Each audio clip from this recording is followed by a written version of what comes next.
আসসালামু আলাইকুম ওরহমতুল্লাহ। যারা আমরা ঢাকা শহরে থাকি, অনেক সময় দেখা যায় আমাদের ফ্যামিলি নিয়ে ঘোরার মতো জায়গা পাই না, শিশুদের নিয়ে ঘোরার জন্য সুন্দর একটা জায়গা পাই না, হ্যাঁ, খেলাধুলার জন্য সুন্দর একটা রাস্তা পাওয়া যায় না, ভালো কোনো পরিবেশ পাওয়া যায় না। আমি তাদেরকে বলবো তারা যেন আফতাবনগরে আসে।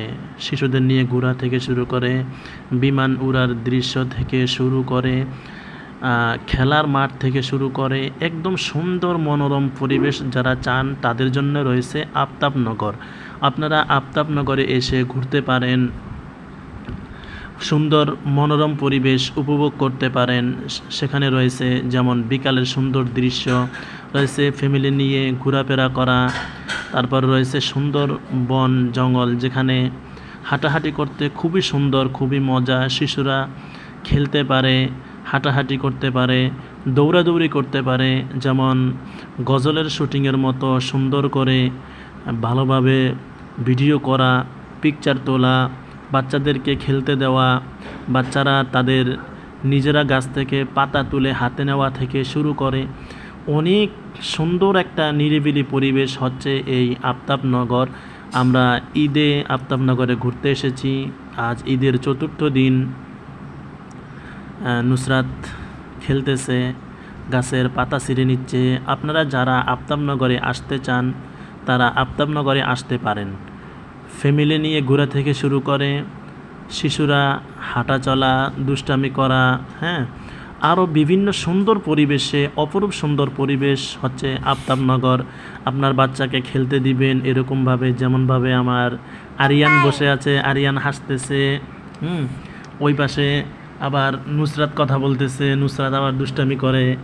খুবই সুন্দর একটা মনোরম পরিবেশ হচ্ছে আফতাবনগর। আরিয়ান খেলতেছে, দেখেন আমি আমার বাচ্চাকে একদম মাটিতে ছেড়ে দিছি, সে মাটিতে হাঁটতেছে, নুসরাত আবার দাঁড়িয়ে আছে। হ্যাঁ, খুবই সুন্দর একটা পরিবেশ। তারপরে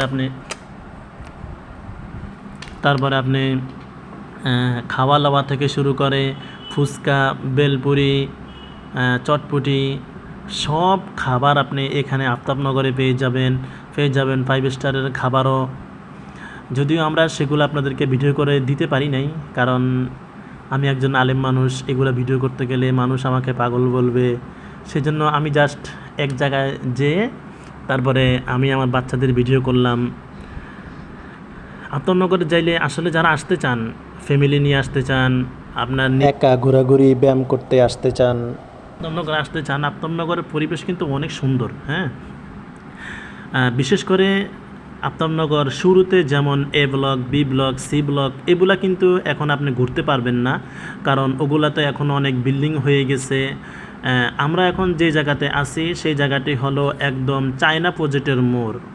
হ্যাঁ, এটাকে বলে চায়না প্রজেক্টের মোড়। রিকশায় 40 থেকে 50 টাকা ভাড়া নিবে। রামপুরা ব্রিজ থেকে বা আফতাবনগরের মেন গেট থেকে আপনারা রিকশায় চায়না প্রজেক্টের মোড় আসতে পারেন। এরকম সুন্দর মনোরম পরিবেশ পেয়ে যাবেন, বাচ্চাদের খেলতে দিতে পারবেন, বাচ্চারা গাছের পাতা ধরতে পারবে,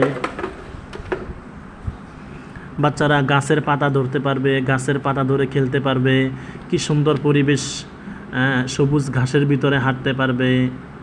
যারা আফতাবনগরের আশেপাশে আছেন, যারা ঢাকা শহরে আছেন, তারা কিন্তু আসতে পারেন। আমি তাদেরকে সাজেস্ট করব তারা যেন আফতাবনগরে আসে। আফতাবনগরের এই সুন্দর পরিবেশ আপনি উপভোগ করতে পারবেন। দেখেন নুসরাত দাঁড়িয়ে আছে, নুসরাত এখন হাঁটবে, কিছুক্ষণ পরে হাঁটতেছে। হ্যাঁ, তারপর দেখেন সামনের দিকে সুন্দর পরিবেশ, বন জঙ্গল। আপনার বাচ্চাকে মাটিতে হাঁটতে দিবেন, মাটিতে তাকে ছেড়ে দিবেন, সে যেন মাটিতে হাঁটে, মাটিতে গড়াগড়ি করতে দিবেন, কেননা আমরা মাটির সৃষ্টি, সেজন্য আমাদের শরীরে মাটি অনেক সুন্দর মানায়। তো আজকের মতো এখানেই বিদায় নিচ্ছি। আল্লাহ হাফেজ।